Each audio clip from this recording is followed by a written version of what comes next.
Please click on the subscribe button so you get notified when the latest content drops. Now, let's kick it. When it comes to the AFC North, the Ravens are going to go either 13-4 or 12-5. The Bengals are going to go 12-5. The Browns might go 11-6, and the Steelers might go 6-11. Let's start off with the Steelers.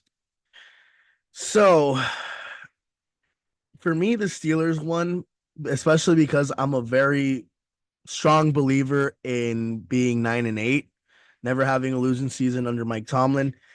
I think that they finally made the wrong decisions at quarterback that will jeopardize that. And they don't have a strong offensive line.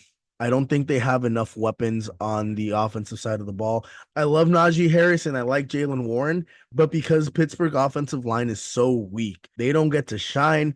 They don't get the yards per carry that I think they should be getting. George Pickens is the only real wide receiver threat that they have, and that's why they were going after Brandon Ayuk to help give them another weapon. I used to fear Russell Wilson in the NFC West when he was with Seattle. When he went to Denver, I thought he was going to be the quarterback that helped elevate them. After that first year, I haven't liked Russell Wilson. Even last year with Sean Payton, he played okay. But this upcoming year with the Steelers, and especially based off the preseason and everything that's been coming out of Pittsburgh, it's hard for me to believe that they will be able to maintain the standard, especially with the turbulence that there might be in the locker room, whether they should go with Fields, whether they should stick with Russ. Realistically, I think they could go 7-10. I think they could beat the Giants, and maybe they can beat the Commanders. They could go 6-11, but they could also go 8-9. I just don't see them going 9-8 this year. I really don't see them going 9-8 this year.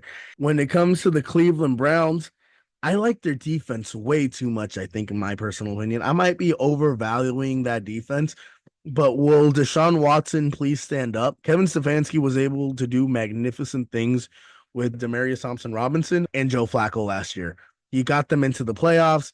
And if Deshaun Watson is going to live up to his contract or live up to what he was supposed to be, I see there being no issues for the Browns to go 11-6 this year, especially with how built that defense is. I still like Amari Cooper. I know Nick Chubb is starting on the IR, but I think they have enough talent at the running back position to still be able to elevate that team's offense. And Deshaun Watson, if he is any semblance, if he is a fraction of what he was for the Texans, should be able to get this team to 11 wins, especially with the way that the schedule is laid out for them. For the Bengals, especially now that Joey B is back, I think they can go 12-5. The schedule is very favorable for them.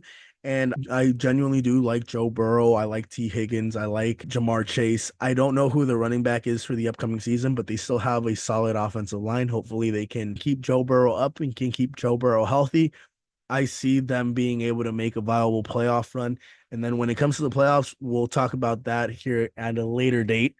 But I think the Bengals are going to be competitive. I also like their defense. They should be a good and viable team this upcoming year. When it comes to the Baltimore Ravens, I have them going 12-5 or 13-4 and winning the division because they have that tiebreaker against the Steelers.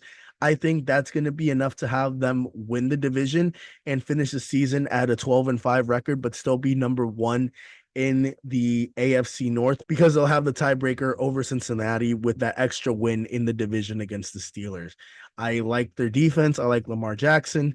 Will this be the year that they take another step forward? Derrick Henry is going to be able to relieve some of that running responsibilities from Lamar. So I'm excited to see where this plays out and where this goes. Guys, have you heard? Shady Mob Productions is an official affiliate of HBO Max. Click on the link in the description and sign up so you can watch hit series like Hard Knocks, Game of Thrones, and House of Dragons. Also, don't forget to hit that subscribe button so you can be notified when the latest content drops.